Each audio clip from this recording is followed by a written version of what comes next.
sont les causes principales en fait des problèmes de performance sur Chromebook. Donc à droite, on vous a représenté en fait un diagramme avec en bas des utilisateurs qui sont soit sur site, soit dans une agence ou en télétravail, qui vont qui vont faire leur chemin vers le haut en fait, vers des applications cloud ou SaaS, parfois data center, avec différents chemins possibles. Avec un chemin qui est plus un réseau privé en SD-WAN qui permet soit de faire du breakout Internet, d'aller vers des SaaS, éventuellement en passant par des SASI, et dans le SaaS, il y aura aussi du CDN, soit de monter des tunnels vers des data centers et des clouds, et là on est vraiment dans du réseau privé.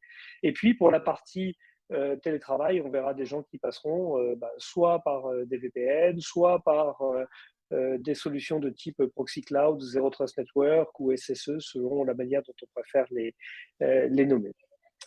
Sur ce chemin-là, quelles sont les 5 causes principales en fait, de dégradation de performance?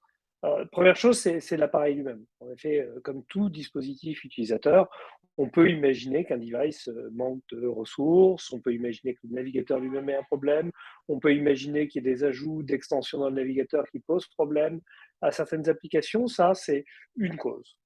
La deuxième, elle est plutôt liée à la connectivité. Donc la connectivité est très importante et on commence logiquement dans ce que fait un utilisateur par le DNS, c'est-à-dire je veux me connecter, je sais pas moi, à Google Workspace, je vais taper mail.google.com, je vais faire une requête DNS. Ensuite, je vais me connecter, je vais passer par un Wi-Fi dans la grande majorité des cas. Ensuite, je vais passer par par un fournisseur d'accès Internet et ces 3 couches-là sont aussi l'origine d'autres problèmes. Après, il y a une couche sécuritaire qui est soit relativement traditionnelle, c'est-à-dire c'est un VPN, soit plutôt dans un mode SSE moderne de solutions de sécurisation cloud, hein, donc du Zero Trust Network, du KSB, du SASI, du SSE, une de ces couches-là.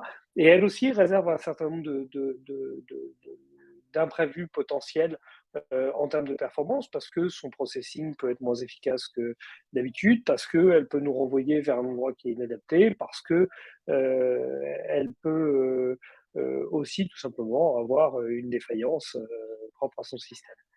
Ensuite, il y a toute la partie SD-WAN, c'est-à-dire que quand je me connecte vers un site au travers d'un tunnel, le SD-WAN a sa propre performance en overlay. Il y a aussi la connectivité sous-jacente, les underlays qui peuvent avoir un impact. Et ça, ce que je dis pour le tunnel SD-WAN, c'est vrai pour tout ce qu'on accède directement vers Internet en imaginant qu'on va directement prendre son chemin vers une application SaaS pour se connecter. Et puis enfin, il ne faut pas l'oublier, les applications elles-mêmes ont leur propre niveau de performance qui peut être dégradé à un instant T. Et quand on dit l'application, c'est quelque chose de beaucoup plus vaste, c'est-à-dire c'est tous les autres qui font partie de l'application cloud, y compris des CDN, y compris des services de tiers, y compris des appels en API vers d'autres choses.